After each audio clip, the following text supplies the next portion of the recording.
bago iyon, ano-ano nga ba yung dapat nating tandaan o pamantayan kapag nagkukwento si teacher? Sige nga, Jeros. Umupo na maayos, pakinggan ko na umupo na maayos. Ano pa? Sige, Danica. Makinig ng mabuti. Alison, meron pa ba? Okay, wag makipag-daldalan. Meron pa ba? Sige, Genius. Yung huwag tayo ng tayo. So, sige, meron pa ba dyan, Maya? Okay, huwag maingay. So, handa na talaga kayo makinig na kwento. Ang pamagat ng kwento, mga bata, ay ang mga kambal na sila Pan at Biwa.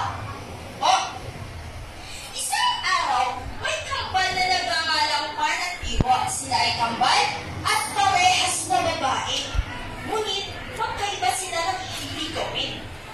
Si Pan ay isang batang tamad at halos ayaw niyang kumilos.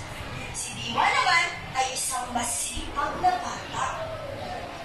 Umaga na at kailangan na nilang maghanda sa paaralan. Kaya naman, si Biwa ay agad gumaya o humanda na para sa kanilang pag-aaral. Samantalang si Pan naman, ay ginagawa ni Pan. Sige nga, tignan niya natin kung ginagawa ni Pan. Si Pan naman ay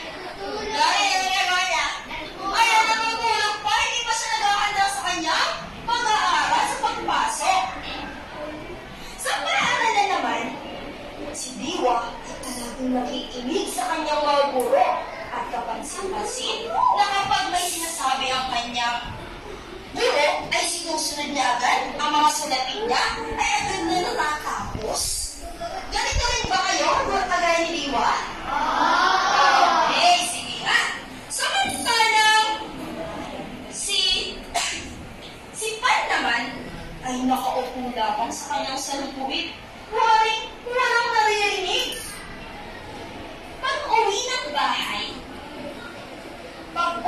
bahay, si Biwa ay agad na tumugon sa panawagan ng kanyang ina na maglinis ng bahay, magulis at maghugas na plato. Sino ang kagaya dito ni Biwa? Pag-uwi ng bahay talaga? Samantalang si Pan naman, ibinabalang niya ang kanyang mo at dahil tumakbo ay paglaro na. Kaya napuna ng kanyang ina ang ginagawa ni Pan. Kaya ito'y kanyang pinagsabihan. Nalungkot man si Pan, ngunit siya ay nakinig sa kanyang ina. Nangako siya na magbabago na siya. At hindi na siya magiging tamad. Mag-aaral na din siya ng mabuti. Simula noon, natuto na siyang mag-aral at tumutulong na rin siya sa gawaing bahay. Natuto na siya sa kanyang pagkakamali. Mga bata, tayo, natututo tayo sa ating pagkakamali. Pwede pa tayong magbago kagaya ni Pan. At dito nagtatapos ang kwento ni Pan at Biwa. Nagustuhan niyo ba ang kwento, mga bata? Okay, kung nagustuhan niyo ang kwento, mga bata, at naintindihan niyo, sagutin nga natin ang unang katanungan. Ano ang pamagat ng kwento? Sige, Francine.